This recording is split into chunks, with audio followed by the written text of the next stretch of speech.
everyone, Juan from Optmyzr's customer success team here. Today I want to talk to you about one of my favorite hidden gems. We often get asked the question, how can I include data from other sources in my Optmyzr reports? And that makes complete sense because Optmyzr reports work with specific platforms, Google Apps, Microsoft, Facebook, Amazon, and Analytics. So it's completely normal that customers want to include data from other external sources and information that is not natively available or supported in those platforms. And that's where this feature that I'm about to show you comes into play, because Optmyzr's reports allow you to connect a Google Sheet document and present that data in the form of a table or a chart. So let me walk you through a few examples here. Okay, let's say that you want to include a quarterly ideas and experiments table in your report, or maybe just a project calendar or timeline that you've been working on with your team. This is, of course, not going to be available in any PPC platform, but you probably have it on a spreadsheet. So how do we get it into a report? Well, pretty easy. The first step is to go to Optmyzr's menu, Reports, Create and Edit Reports.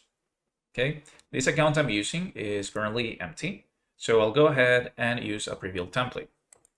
Let's say the weekly report with conversions, this one right here. Once I do that, I've got my report layout ready with a bunch of widgets pulling in performance data from all the different campaigns in the account. Now, to add the spreadsheet widget, just click Add Widget and then search for Spreadsheet. This one we want to present as a table, so you'll notice that you have tables and charts. Spreadsheet data import is the widget I want to include in this case, so I'm gonna select that and add it. By default, it's going to say not found, but that's because you have to bring in the URL first, right? So let's go back to that spreadsheet, copy the URL.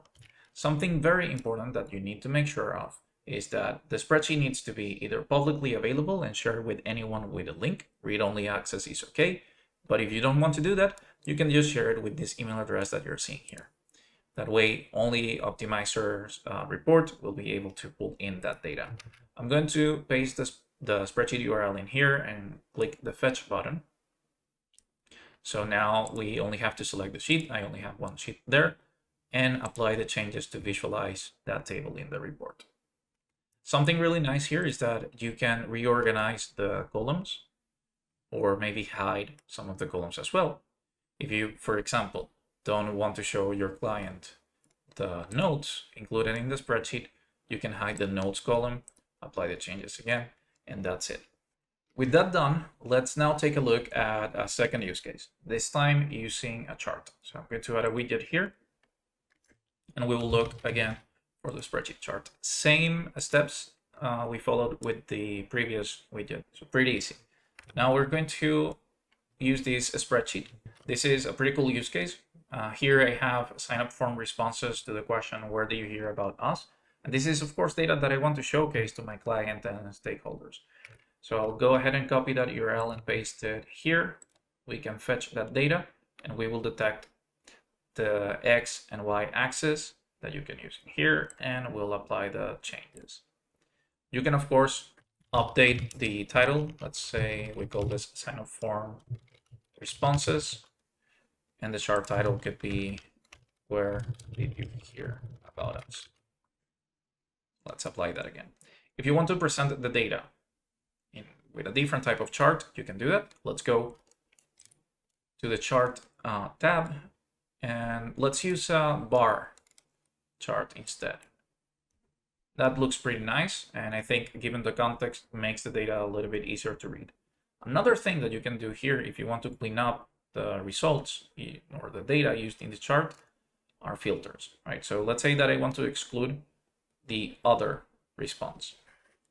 We can go to filters, apply filter, add new rule, source not equal to other, and we add the rule. What we're saying here is essentially show me the results for all sources that are not equal to other. So we apply the changes again, and there you have it.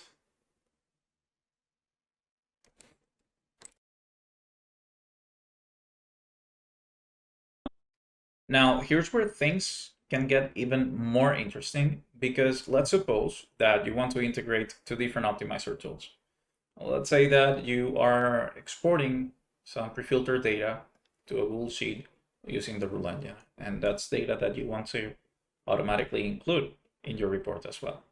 So that's the next example that I'll show you. Let's go to the rule engine. I have it preloaded here. And I'm going to use a pre-built strategy called Analyze Search Query Trends. Before I do that, let me remind you where to find the rule engine. That's under Manage and Optimize and Rule Engine, okay? So this pre-built strategy is designed to just help you analyze different trends in your search terms report, like new search terms that are receiving impressions now but weren't receiving impressions in the past, search terms that are trending up, search terms that stopped receiving traffic, etc. Now, for the sake of this example, I cleaned it up and I'm only going to export trending queries. So queries that are receiving more than 25 impressions in the most recent week compared to the previous week where they had less than 5 impressions. Okay. Now, something to keep in mind here, whenever you are generating a report with the rule engine, the results will only include data for the metrics or attributes that you include as part of the conditions. If you want to include other metrics in the results or in your spreadsheet, like clicks, you will need to include it here. And the way to do it is by clicking Add Another Condition and selecting clicks as the value. Just make sure that you've selected the right date range. And then I'm going to add it as a neutral condition.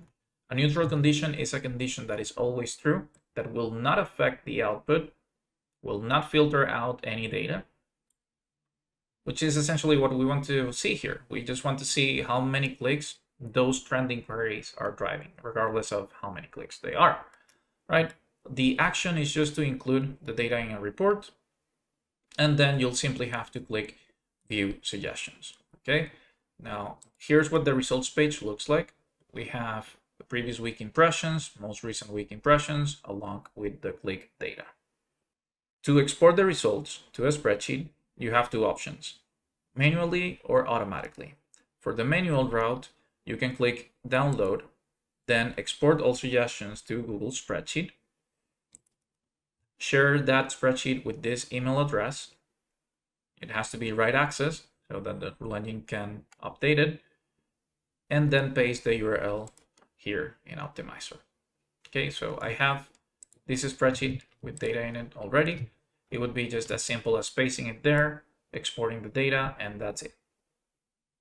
Now, for the automation, that is also pretty simple. We click Automate Strategy and choose Export Results to Spreadsheet.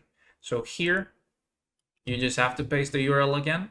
You can change the sheet name if you like. By default, it's just Rule Engine Results, right? And define the frequency. So if you want to do this on a weekly basis, you can update it here. Something to keep in mind. So remember, Optmyzr reports, just like this, can be scheduled. But this is the data export first, the data that you then want to include in the report. So if you've scheduled your report to be sent every Tuesday, then maybe you want to have this run on Monday. That way you can ensure that it will always include the most recent data. Okay, you can of course play around with the time slots, but that would be my suggestion, just to make sure that is always the freshest data. With that done, we go to our spreadsheet, we copy the URL, we go back to our report, we add a new widget, spreadsheet table 1 this time. We paste the URL, let's call it trending queries. Let's fetch the data. For these kind of scenarios, maybe you want to hide some of the columns that the rule engine exports by default, like status and match rule, right? And then we apply it. That's it. Just like that, we have the exact information that we needed in the report. Now it's a matter of saving it and previewing it, okay? When previewing it, it will look like this, and from here is where you can schedule this. Another important point, if you're going to schedule this, you need to keep in mind that the report is always going to include whatever data is on the spreadsheet. This is great because if you're constantly updating the spreadsheet and you always want the report to include that data or the last version of that data, it will always grab it. It will always read the contents of the spreadsheet, and that's exactly what it will show in the reports that are sent with the help of this schedule. And there you have it. 3 cool use cases you can try this feature with. This is the kind of capability that lets you get pretty creative. So I can think of other use cases like maybe connecting a budget planner spreadsheet to this, and that's maybe the same spreadsheet that you're already using in one of your Optmyzr budget scripts, and you want to show your client or your stakeholders the monthly budget that you're using, right? There are a lot of other ideas. In fact, if you have any cool use cases in mind, we'd love to hear them. And at the same time, if you have questions, if you have feedback, please share them with support@optmyzr.com or contact us directly from the Optmyzr interface. And as always, we'll be more than happy to help you. That's all for today. Thank you so much for watching.